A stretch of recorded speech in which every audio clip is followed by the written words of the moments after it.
Hello, hello. Welcome back. Welcome back to another episode of the Thrive Collective. Y'all know me. I'm your girl therapist, Mikkel D, but professionally, I am Mikkel Dent. And today's episode is a spicy one, y'all. It's a spicy one. We're talking about why shrink when you can thrive. But let me move myself out of the way and let me say hello to my amazing co host. We have Emily Jackson. Hello. Hello, and then I have on my upper right Miss Julie Wise. Hi, everyone. Yes, and then we're gonna push it to my left. I have the Dr. Meg Gibson. Hello. Yes, and last but not least, we have my girl Dawn Gates. Hi, everyone. All right, so y'all heard the topic today. So let us know right now if you know a woman who experienced multifaceted mass.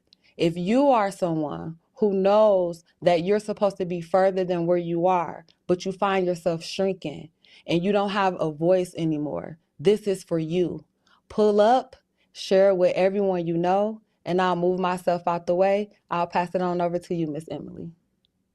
Thank you so much, Mikkel. I'm so excited for this conversation today and just to hear from all of our wonderful panelists. And, what we wanted to make clear is why we chose this topic. Why are we talking about why shrink when you can thrive? What's the importance of that? And I will tell you that when we started to discuss with the Thrive Collective what the topic we wanted to go over, there was really no contest. We all agreed that this is something we've encountered, whether it's situationally or seasonally, or it's the women that we all work with. We have so often encountered that we're not staying true to ourselves. We don't know who we are behind those titles, and those compressions that society and the workplace throws upon us. And we see that day in and day out. And we want other women to understand how you can overcome that. And today, I'm so excited for you to learn from these women because you're not only going to learn inspirational stories from the women here, but you're also going to have a collective journey for yourself towards your thriving self. And we all want that, right? We all want to thrive. And so I'll tell you a little bit about what you're going to hear today, but this is just a quick synopsis. So Dawn is going to take you through your reality. She's going to get you to the answers of why you aren't being your whole self in the workplace, in your relationships, in your business, wherever that may be. Dr. Meg is going to take you through your awakening to understand who you really are outside of those titles. And Julie is going to take you towards your actions. Okay, you know who you are, you know what you need to do, but how do you take action now and stop shrinking? And Julie's going to take you through that. I'm so excited to hear what everyone has to say and for you guys to go on this journey with us. And first, I want to start with Miss Dawn Gates. She's going to talk about the reality, the titles, and the systems that compress us. Dawn, take it away. Thanks so much, Emily. And I am thrilled to be a part of this wonderful Thrive Pod. It's been an amazing experience, and I can't wait for it to continue. But getting to the reality of what it means when titles and systems try to shrink us. You think you get that big promotion or that new title, or you become someone's somebody. And you think that it clarifies, it's supposed to clarify what your role is and who you are and what you do, where you sit and how you fit sometimes. But the reality is that sometimes quietly over time, those titles start to define us rather than describe us. There are plenty of systems, expectations, cultural norms, and originally they were probably designed for efficiency, but they weren't designed for wholeness. They don't give the full picture of who you are. Those titles are meant to kind of keep things nice and neat, keep you in a category, right? I am a mother, a wife, a daughter. I am a manager. I am an entrepreneur. I am everything. But sometimes those categories can diminish our actual power. They can't be always easily categorized. People aren't as neat as that, right? Especially women. Oh my goodness. We are such powerhouses. We are such a force of nature, as you might hear soon. But we have so many identities and so many callings and more than one gift. And so when you put a title on it, it can kind of box us in and make us feel as if we can't go beyond those bounds. So what often happens is that we start to edit ourselves in order to fit into those boxes. We start to think of ourselves as that title versus all the potential and all the power that we have within. We don't allow our curiosity to take hold and let us flourish completely. But here's the thing that I've learned is that your title is not your capacity. It is not your worth. It is not at all. But we tend to fall into those traps because the way that those titles and those systems bound us is usually in a polite way, right? With praise, with promotion, with language like, oh, that's not part of your role necessarily, or stay in your lane. That's covered somewhere else. No. So there is more. There's more. There's so much more that we can be. And if we start looking at those titles and those systems as things that can be outgrown and not as something that are tying us down, that's when we can really and truly tap into our power. I won't go too far. I won't go too far. But if you start to feel like the title means more to others than it does to you, that might be your sign. That might be your signal that, hey, I might have outgrown this title. And just because the title ends with the period doesn't mean that I do.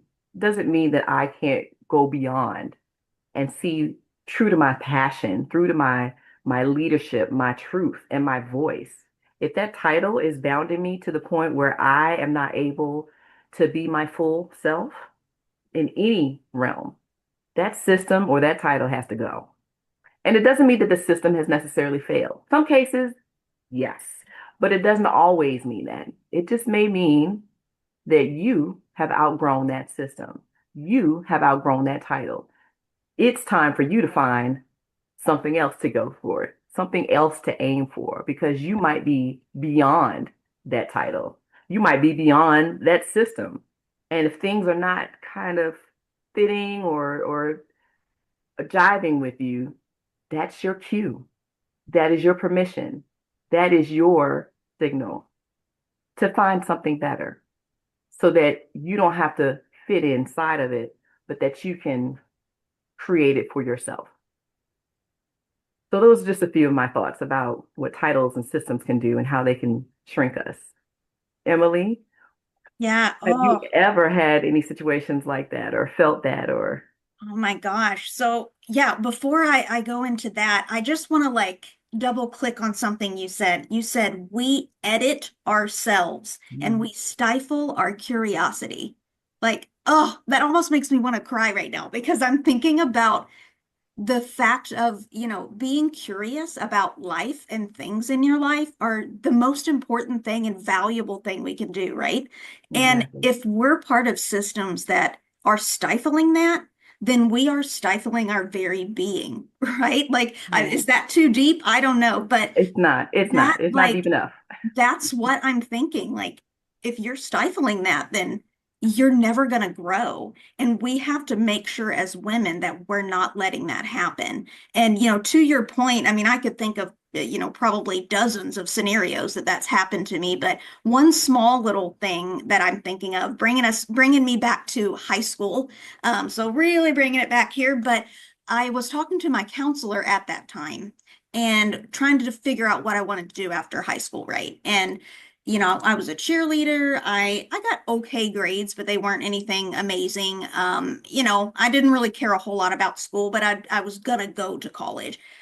I remember her saying to me, you've never taken any advanced classes or anything, so I don't think you could go to like a big state school. I don't think you would do well there. She literally said that to me.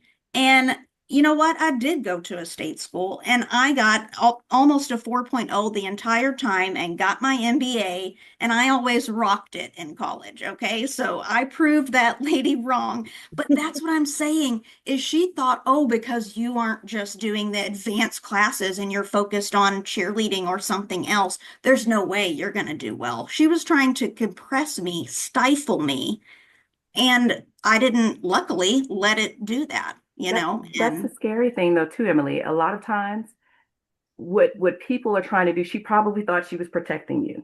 And that's the Mhm. scariest part of it. She thought Yeah. she was protecting you, and that's how it can come through sometimes. The people who are surrounding you who are afraid for you, and Hmm. they will create that extra barrier and boundary for you sometimes. And you just have to know yourself and push through. But yeah, Right. I'm glad that you proved her wrong.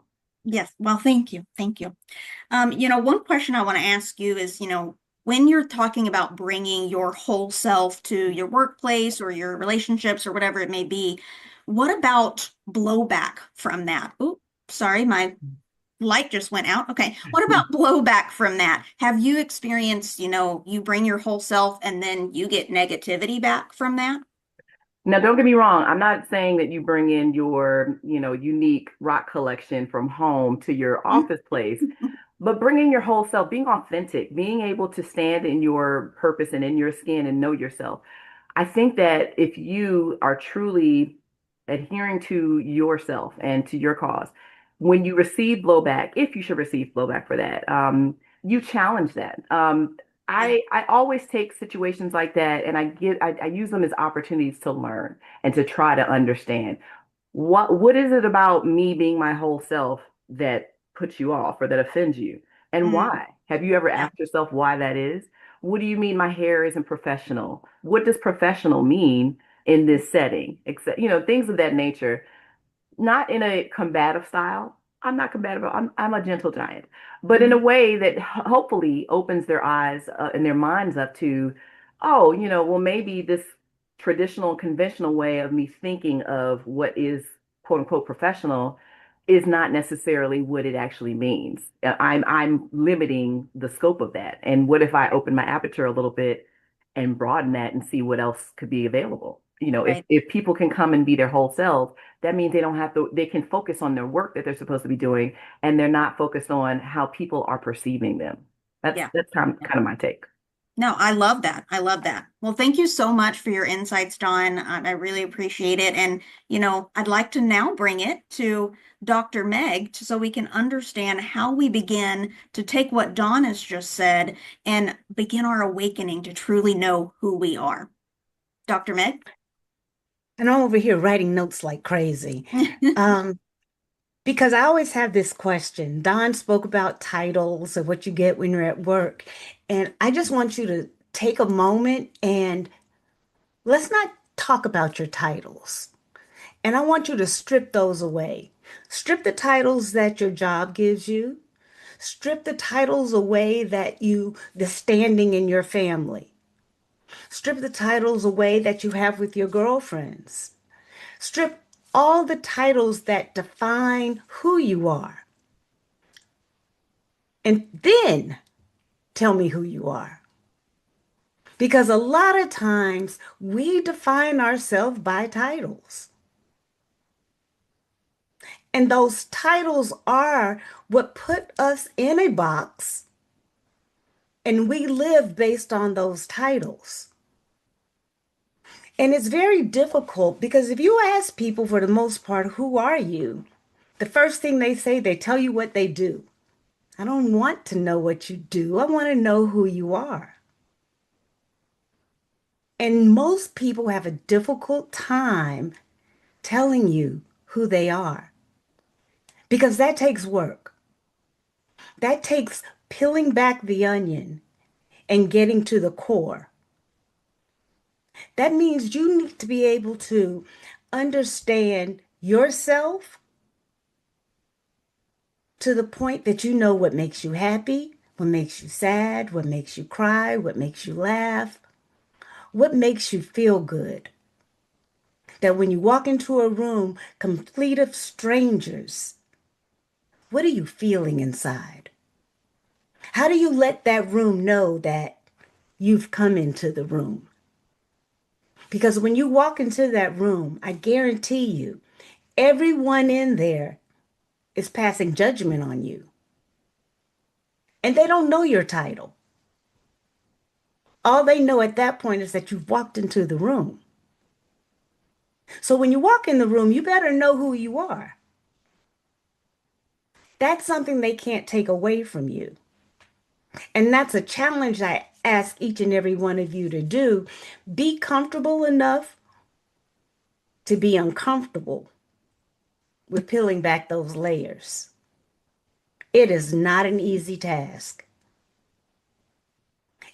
Trust me, it is not an easy task. And don't allow yourself to say, well, I'm nice, I'm loyal, I'm fun to be around. And usually, if I teach this lesson, it's usually around career development. How many of you are nice? And even with the panel right now, raise your hand if you're nice. Okay? How many of you are loyal? Okay? How many of you are organized? Yeah. I'm saying that because when we go into interviews, those are the types of words people say in an interview. Nothing about those words make you stand out. So how do you stand out in an interview when you say the same exact thing that other people say? At that point, you really want to leave an impression. And if you want to leave an impression, get to the core of who you are. How do you define yourself? See, Malcolm Gladwell says that he has a 7-11 rule. He says in 7 seconds, people develop 11 impressions of you. 7 seconds. That's all it takes. And people are forming an opinion about you, which means you better walk in that room with your head held high, as if you know everything about your stuff. And so I like to say when people meet me and they ask me who I am or what do I do, I always tell them what I do is inconsequential. You want to know who I am because you want to experience me. What I do is what I do. They pay me to do that, but you want to pay for my experience. You want to pay for being in the presence of me because the presence of who I am is what brings you in. And that's with everyone. People want to be in your company because of who you are. They don't want to be with you because of the transformation that's coming through. They don't come to you and say, Julie, what's the transformation you're going to give me? It sounds good, but if Julie doesn't really say what I want her to say, but her transformation sounds really good, I still won't go to her because I'm not connecting. So it's about relationships. And we have to always remember relationships are key. So before you go out wanting the relationships, you have to make sure that you understand who you are and understanding it to the point that you know how you respond with different people. I tell people all the time, I am not everybody's cup of tea. I'm okay with that. There are some teas I don't like. Earl Grey tea. I do not like Earl Grey tea. It's okay. I can introduce you to someone who may like Earl Grey tea. We are all made individually for a reason. We are all wonderfully made to do a job. We're here on a purpose. We all have a box, a big box that we all fit in. Okay. And the box that we fit in is made especially for us. And even if you look at the screen, we're in our boxes, right? And the beauty of the box that we're in right now is it belongs to each and every one of us. You don't see us fighting to get in someone else's box. And the reason we're not fighting to get in someone else's box is because that's not my box. We have an opportunity to allow Emily, Mikkel, Dawn, and Julie and myself to stay in their box because that's where they meet their good spot. Why would I want to get in Dawn's box and I don't even know what Dawn does? Because in Dawn's box is where the electricity of who Dawn is shines. And so I let her stay in her box. And I appreciate her in her box. Now I could look back in my box and I could say, wow, Dawn is amazing. I want to know her. And still stay in my box and promote her to people in other boxes. And that's the beauty of when you know who you are. Because I'm not competing with any of the women on this stage right now. We each are extremely powerful in our own way. And the beauty of that is if one of us was missing, we'd feel it. And the reason we'll feel it because we have a connection. And although we're different women, we have different experiences, we have different ideas, different thoughts, different cultural backgrounds, we are still connected. We know who we are. We know what we want out of life. And sometimes we're still figuring that out too. In the midst of doing what we're doing now, we're still making decisions. But we are here together. And we're here together because we can answer the question who we are. Now, tomorrow, that may change. You ask us tomorrow who we are, and it depends on how we feel. We may not be able to answer that question because we may be in a place, well, I don't feel too good about this right now. And guess what?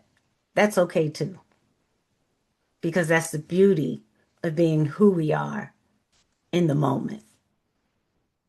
So, my challenge to you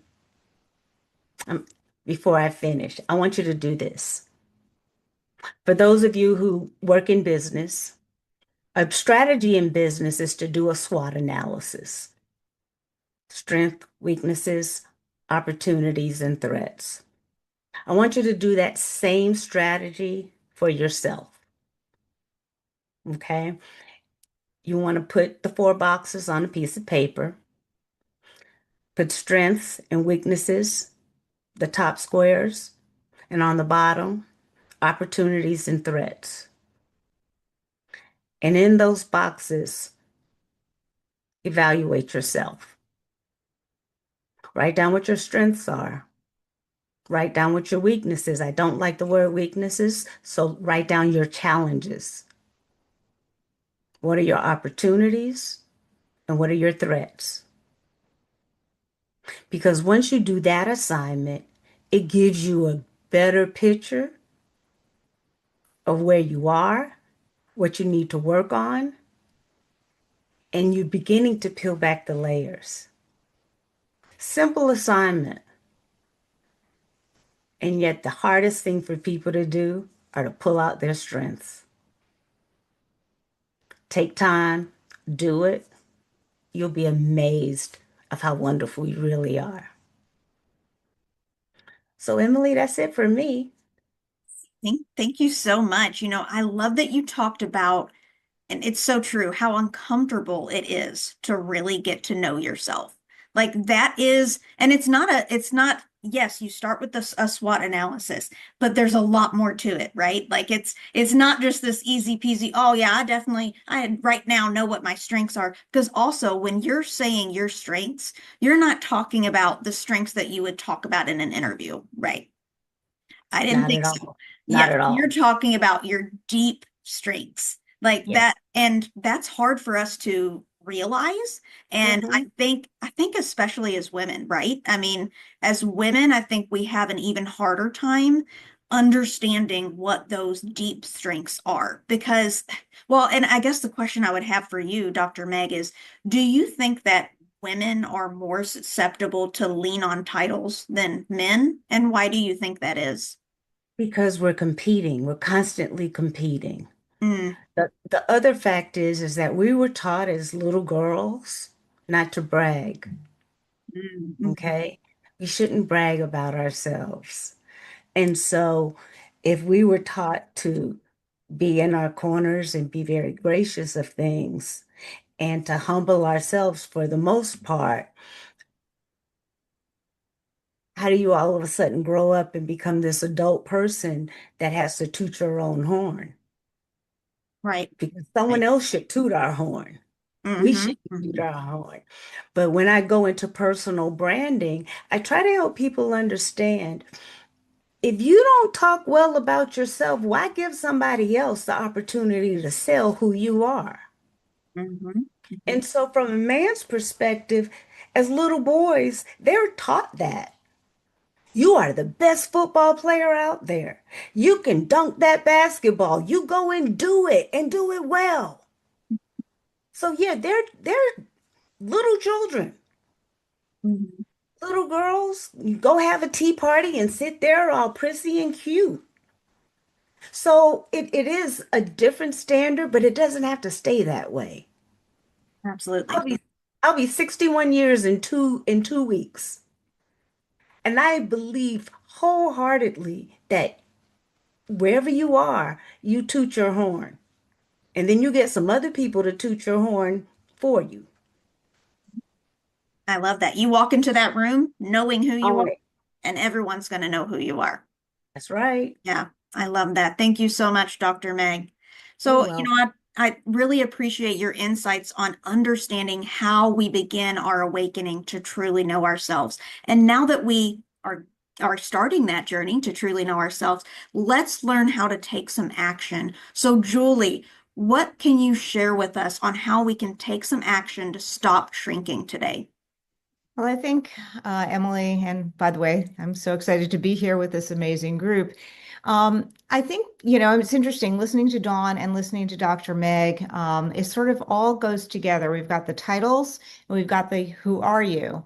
And I think part of the problem that we face, and a lot of times as women, is people do put us in a box. They put us in a box. You're a mother, or you're so and so's mother. Even you don't even have a name. I'm Michael's mom. I'm Benji's mom. I'm Jonathan's mom. But who am I?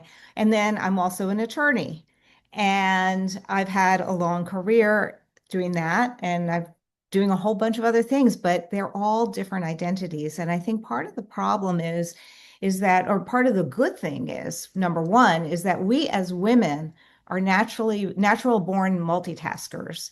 I always think about women have multiple tabs open on their computer, whereas men maybe have one or two. And I know my sons kid me about my multiple tabs on the computer. And where that's a wonderful thing, it can also be confusing because you may have all of these multiple titles and you may have somebody else that wants to pigeonhole you into one box.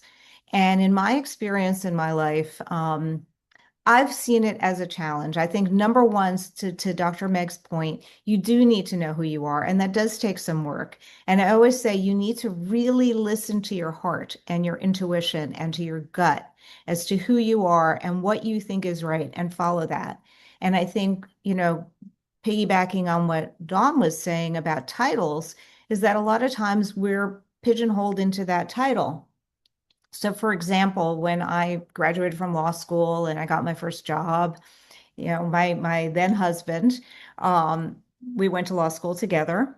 He I worked for several years. I had three sons in 4 years, and my oldest son is autistic, and I couldn't work full time. And my husband's message to me was, well, nobody's going to hire you, part time, etc.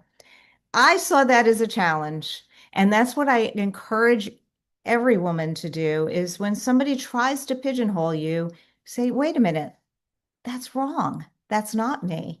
And what did I do? No, I found I got hired as a part-time attorney and I ended up being the first part-time partner in this national law firm because I was not going to listen to that. And part of the issue is not listening to these voices outside that are trying to shrink you, that are trying to put you in that box, that are trying to say, this is your title and that's it.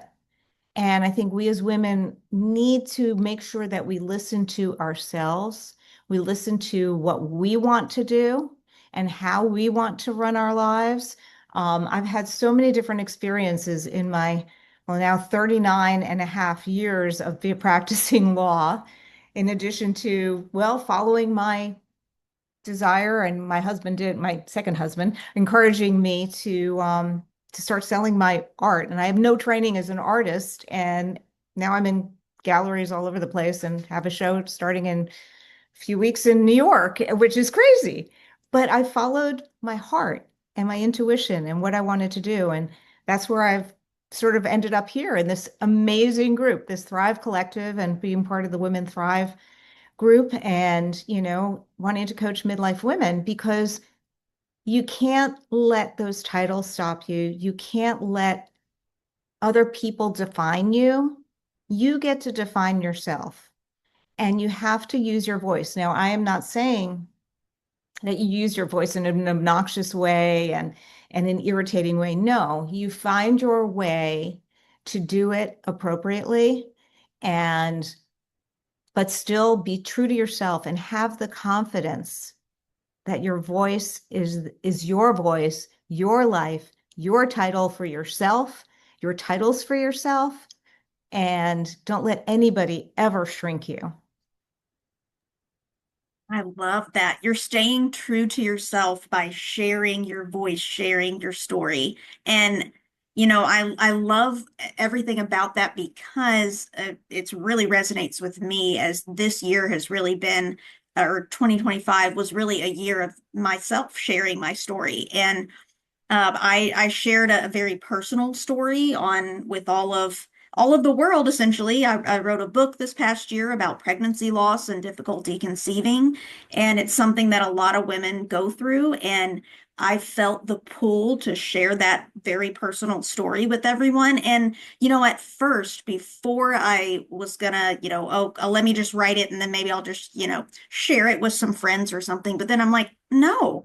I want other women to feel encouraged. And if people think that's unprofessional to be talking about such personal things on a LinkedIn platform or whatever, well, sorry guys, this is what I'm talking about because it's me and I'm still a professional and I'm my corporate role, but I'm also me. I'm a real person with real trials, and that's okay. I'm not just senior manager. I'm Emily Jackson, who has gone through this struggle. And I think that's so important that we empower other women along the way. And you do that every time that you share your story and you share your voice. And I think that's the key because I think we women, especially, we understand the trauma. We understand why it's so important and all of these things that created us and the journey of our life is filled with good times, bad times, trauma, tragedies, triumphs. Yeah. And we as women, I think in particular, are inspired by that. And to hear that other people have gone through it makes us Mhm. stronger and inspires us to use our voice and not to shrink. Yeah. Yeah. And I love that you mentioned, listening to your gut. I can't tell you the amount of times, and I'm sure everyone on this panel can tell you numerous times that they've listened to their gut and not like what everyone else is telling them that they should do. And it's amazing how often our gut is right. And maybe immediately we don't realize that. But when we really listen to it, and you got to kind of step back and take the time to Mhm. listen to your gut. Yep. Sometimes it's going to seem like that cannot be the right answer, but it really is. And I think we need to, it's all about, again, knowing yourself, not being compressed by the spaces and the titles that you're in. And that's going to help you listen to your gut because you're going to know yourself enough to do that. So it all comes together.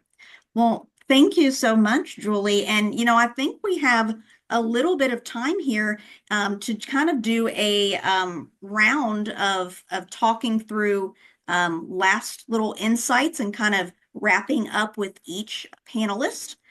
So if you want to start, Dawn, and you can kind of just give me what you got overall, maybe just key quick points of what this conversation highlighted for you. Of course. And thank you so much, Emily, for moderating us through this conversation. I think a couple of things I got from all of this is that I love listening to your gut. There were many times in my life that for me, this particular decision that everyone else thought was not the right choice for me was right for me. And having that courage to actually listen and follow through with that was my biggest takeaway. Wonderful. Dr. Meg? It's interesting because I wrote this down as Julie was speaking, and it's something I tell myself all the time. It was listen to your heart, speak your truth, and let go of the outcome. Love that. Julie, I'll kick it to you. I really just go with my colleagues. I think the key is don't let titles define you. Define yourself, listen to your heart, follow your gut. Love it. See, we've all got clear directions on how we can thrive. And I love the clear directions. Now, thank you all for being on this panel today and for your insights. Before we wrap up, I want to kick it to Mikkel. Mikkel, can you wrap it up for us and let us know a little bit more about Women Thrive Summit?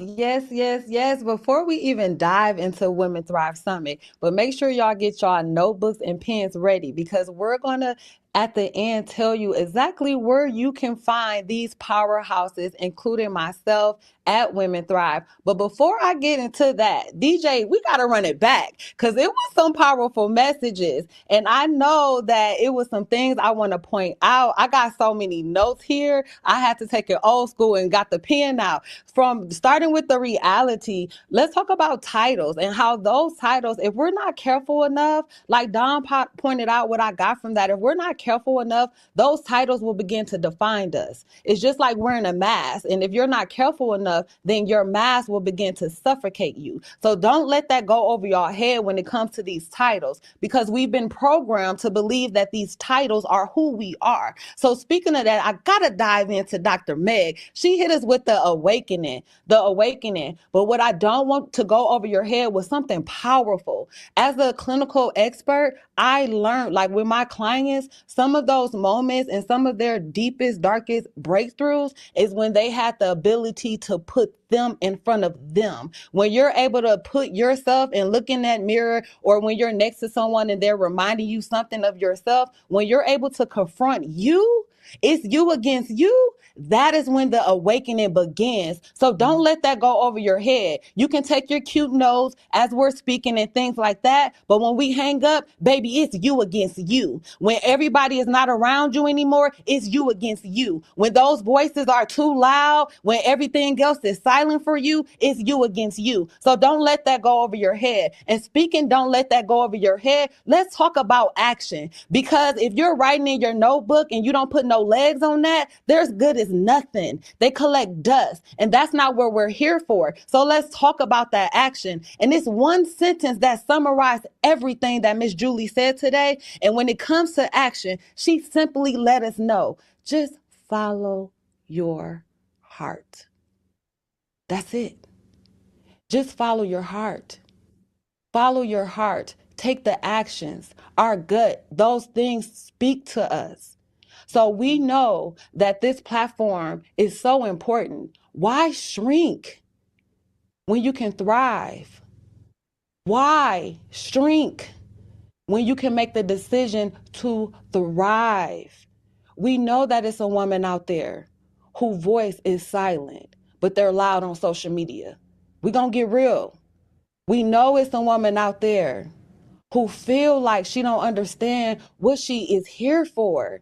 We know it's a woman out there that has dreams, but she no longer believes she can dream. That's why we got Miss Julie working with those individuals who are older and want to find purpose again. It's never too late. So again, if you heard nothing else, make sure that you come follow us on the Women's Summit, the Women Thrive Summit. And that is running from March 16th through the 20th. So I'm going to move myself out of the way before I close up. Ladies, I'll call you out. Can you please let them know? Because this is magnificent. We got 1,500 women who auditioned for this summit. And we are 5 of the 50 who will be. That's a big deal. So let them know March 16th through the 20th. What is your day? We'll start with our amazing first person who came up, Miss Dawn, the reality. Can you let us know when is your date? Thank you so much, Mikkel. My date is Monday, March 16th at 10 a.m. Eastern. My Built from the Break, from setback to setup talk will be held at that time. Thank you so much. Thank you. And then Dr. Meg, when can they find you? You can find me on Tuesday, March 17th at 9 a.m. Heal the child and empower the woman. Oh, I like that. Spicy, spicy. I love it. And then when can we find you, Miss Julie? The action. You can find me on March 18th at 9 a.m. Eastern. I will be talking about the midlife reboot, stepping into your second half with confidence and clarity. With confidence and clarity. Don't forget the N. I love that. And my girl, Miss Emily, when can they find you at the Women Thrive Summit? Yeah, I will be talking on Monday, March 16th at 1 p.m. Eastern, and I'll be talking about switching up your mindset and stepping up to your best self and your dream career. I love it. And then y'all know your girl therapist, Mikkel D. I will be on March 19th at 10:30 Eastern Standard Time. And I'm going to be talking about how to take that survival and put it into a strategy. Because we all go through things. But how do you then push that into your strategy? But you can find us during the Women's Summit in an amazing lineup of women through March 16th through the 20th.